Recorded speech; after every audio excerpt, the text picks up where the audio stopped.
pero bueno, ¿cómo he permitido yo esto? ¿Cómo he estado yo? Bueno, esa es una de las preguntas que nos solemos hacer cuando despertamos conciencia de un dolor que estamos teniendo muy fuerte y en el que aprendemos a ver que en cierto modo nosotros hemos sido los que hemos cedido o hemos permitido o le hemos dado poder a personas del exterior para que esas cosas que ahora nos están doliendo acaben ocurriendo. Pues bien, en esa conciencia de ese dolor es cuando realmente puedes hacer algo. Antes no considerabas que eras tú la que estabas permitiendo eso, la que no estaba poniendo límites, la que estaba cediendo a algo más allá de lo que creía que podría ceder o a no poner ningún límite ni condicionamiento. Entonces, en ese momento en el que despertamos conciencia de ese dolor, es cuando vamos a ser capaces de poder transformarlo. Ahora bien, que se transforme ese dolor no quiere decir que no pueda tener cólera, que ver cómo darle rienda suelta a que se vaya curando para sanar esa herida, porque al final la solución no es neutralizar la cólera y hacer como que no lo veo. La solución es identificar las causas en las que esa cólera ha venido a mí, identificar en qué momento en el futuro, si me volviera a pasar, cómo voy a marcar un límite, conseguir ver en toda esa oscuridad y en toda esa rabia o en toda esa furia cómo puedo volver a encender la luz y avivar mi fuego interno que ya está apagándose. Y en esa indignación optar a tomar caminos diferentes en los que volver a encontrarme conmigo misma, abriendo nuevas lecciones, nuevos guías, nuevos mentores, nuevas aventuras. Y en ese algo nuevo es donde yo voy a poder optar a que el proceso de curación de la cólera vaya sanándose. Para realmente optar al perdón, lo primero que tenemos que hacer es apartarme de lo que me está provocando mucho la herida. Si el agua está limpia y pura, todo fluye y hay vida creativa, hay ilusión, entusiasmo, pasión y estamos a tope. Pero cuando el agua se envenena y se contamina, ya sea por nuestros pensamientos, ya sea por pensamientos o actos del exterior que nosotros no nos hemos dado cuenta y lo hemos ido permitiendo, necesito limpiar ese agua, ese río, para que pueda fluir, para que pueda no sentirse estancada esa energía y que no se convierta en un trauma, que no se convierta en un dolor crónico. Entonces, cuando tu sintomatología es que tu mirada se apaga, que tu corazón ya no vibra de la misma manera, en la que notas que por A, por B y por C todo va a ir encaminado a algo que no te está gustando, es el momento de tomar esa conciencia y primero aprender a perdonarnos a nosotros mismos de que no éramos conscientes y por eso hemos permitido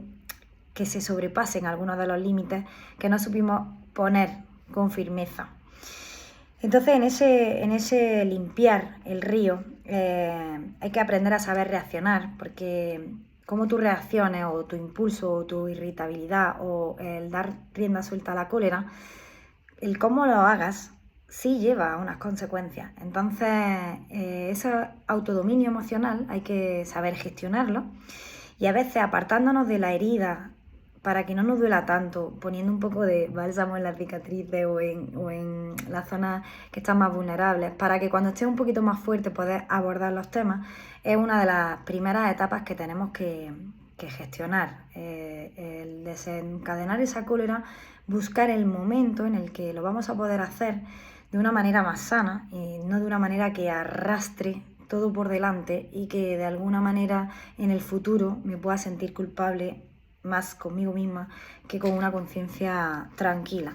Entonces, aunque haya que saber reaccionar, también hay que saber ser salvaje y saber que la cólera está y que hay que quitarla. No basta con taparla y no mirar hacia ella. Hay que identificar por qué nos estamos sintiendo así y hacerle ver a las otras personas del entorno por qué nos sentimos así cuando ellos hacen o dejan de hacer algo, que es un sentimiento mío personal. Pero es cierto que expresándolo podemos evitar que los criterios que a ti te parecen importantes y a otra persona no, se puedan equilibrar para que no se sigan repitiendo en el tiempo y haciendo que esa herida se abra más en lugar de cerrarse. Entonces, una vez que identificamos qué es lo que nos está dando miedo, por qué nos parece tan incómoda esa conversación,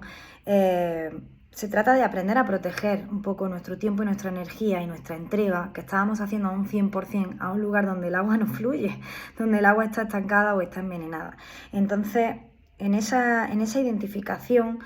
se trata de aprender a poner la energía en otro lado y, como decimos, para esa primera fase del perdón, apartarse, para dar espacio a nuevos aprendizajes, a nuevos entornos, a nuevas guías, como hablábamos, y que pueda abordar la conversación en un momento en el que esté algo más fuerte. La segunda fase va a ser abstenerse de castigar a alguien. O sea, la mayoría de las personas no estamos aquí para dañar a nadie, simplemente somos ignorantes en nuestro propio proceso de aumento de conciencia. Entonces, haces lo que tu mente te deja y eres porque no sabes más. Si supieras más, lo harías de otra manera, probablemente, mejor o peor, no lo sabemos. Ni mejor ni peor, no es un juicio, ¿no? Es algo que haces y punto. Entonces, no castigues a nadie porque lo único que puede estar ocurriendo es que su nivel de conciencia esté un poquito menos evolucionado que el tuyo, ya sea por las experiencias que ha tenido del pasado, ya sea por los bloqueos de energía, por sus traumas, por cualquier cosa que ha hecho que su agua no fluya. Y eso no quita que tú tengas que tolerarlo todo y que puedas permitir todo. Simplemente se trata de aceptar, comprender, canalizar la emoción y apartarse, como decíamos, para dejar algo a lo que le estabas prestando mucha atención y entrega en un segundo plano, en el que en otro momento lo atenderemos mejor. Y en ese segundo plano tendré que hacer un esfuerzo activo, porque yo tengo un dolor consciente y tengo algo que autoperdonarme a mí de haber cedido y perdonar a los del entorno que han hecho que mis criterios me hayan roto los esquemas, me hayas hecho esa herida, etcétera, ¿no? Entonces yo tengo que hacer un esfuerzo activo en ponerlo en segundo plano, porque el dolor está ahí, la herida está ahí. O sea, yo me caigo ahora mismo y tengo una herida en la mano y la tengo todo el rato ahí. Pero tengo que hacer así, intentar desviar mi atención y mis pensamientos hacia otra cosa para que pueda hacer que ese recuerdo se vaya disminuyendo y se vaya aliviando. Cuando las cosas nos duelen mucho, no se trata de hacer así, como que no existen, sino de que el recuerdo de eso nos vaya doliendo cada vez menos. Y por último se trata de perdonar. Perdonar es como conseguir que la deuda esté pagada. O sea, yo no te debo nada, ni tú me debes nada a mí. Hemos sido ignorantes en el proceso, hemos intentado relacionarnos de la mejor manera posible. Hay cosas que han salido mejor, hay cosas que han salido peor. Y en ese interrelacionarnos, cada uno ha tenido que aprender ciertas cosas de cada uno de esos pasos, de cada una de esas superaciones o heridas que las conviertes en cicatriz y que te hacen más fuerte. Pero es importante que sepamos hacer ese perdón. Y ese perdón no es en un abrir y cerrar de ojos. Ese perdón requiere de tiempo. Y ese sanar la herida no es hecho un poquito de betadina y ya se ha curado, no es un proceso de curación que dura tiempo y que necesita tener su herida, cicatrizar un poco, se ha vuelto a abrir, cicatrizo un poco, se ha vuelto a abrir, cicatrizo, y llega un momento en el que esa cicatriz que se hace firme, que ya no me duele el recuerdo, que ya consigo tener mi autoperdón totalmente gestionado y a las personas del entorno y que consigo transformar ese dolor en aprendizaje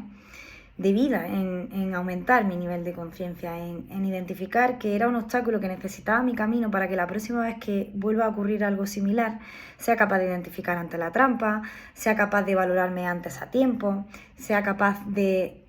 poner el límite antes de llegar a sentirme que he entregado hasta el pellejo y que me he arrastrado y que ya no puedo más.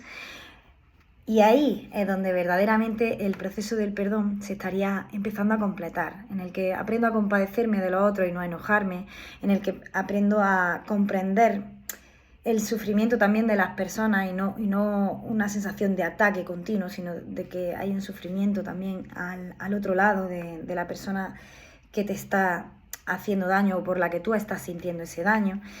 Y no pasa nada, puedes sanarlo manteniéndote al margen de esas personas, porque sea alguien que a lo mejor a día de hoy necesites un contacto cero, porque si no se abre mucho la herida, pero eso no quita que ya la deuda está pagada, que no debes nada, que simplemente es por preferencia, porque tu agua está más limpia cuando no estás cercana a esas personas que cuando sí que lo estás. Pero el río de cada persona necesita que fluya y elegir de quién nos rodeamos y por qué decidimos unas personas u otras va a depender de esos valores internos y de esa introspección en la que sano ese dolor de manera consciente y en los que identifico en esa oscuridad cómo mi fuego y mi luz interna pueden coger esa llama y esa viveza. Y eso solo lo voy a saber yo si consigo hacer esa introspección, ese camino al interior en el que cada vez que noto que me rompo, cómo puedo decorar cada una de esas cicatrices para hacerme más fuerte para la próxima batalla que esté por llegar, en la cual o resuelvo el conflicto o aprendo a evadirlo antes de tiempo. Pero no conozco a ningún sabio que no haya pasado antes por guerrero, no conozco a nadie que sepa evadir los problemas sin antes haber tenido que tener etapas en las que resolverlos. No conozco a nadie sabio que sin ninguna anterioridad haya tenido que pasar por una parte ingenua de sentirse tonto, débil, inmaduro o inexperto, porque es parte del camino. Desde bebé a anciano, esa parte emocional también necesita de esos procesos. Y no nos podemos olvidar de esa parte de niña curiosa que le gusta aprender algo nuevo. Tengo que ser capaz de en cada obstáculo redescubrir la inocencia, pero también con la capacidad que tenemos los adultos de que identifiquemos antes las trampas, de que identifiquemos antes algo que voy a tener que perdonar o agradecer o bendecir o llámalo X para avanzar y seguir mejorando nuestro nivel de conciencia, y que al aumentar mi nivel de conciencia aumente el nivel de conciencia colectivo y la vida pueda ir más hacia unas vibraciones que permitan la alegría, el gozo, la neutralidad, la paz, la iluminación, y no tanto a conflictos que se generan de lucha de poder, de vergüenza, de remordimientos, de coraje, de miedos. Si mejoramos todo el nivel de conciencia, la frecuencia es mucho mejor, la energía es mucho mejor y la resonancia de unas personas con otras también es mucho mejor. Así que no te importe tener cicatrices en la batalla, porque es parte del proceso en el que realmente en una cicatriz la piel se hace mucho más fuerte. Así que aprende a ser fuerte, resistente y autoperdonarte, que ese es uno de los valores más importantes que vas a necesitar en el camino.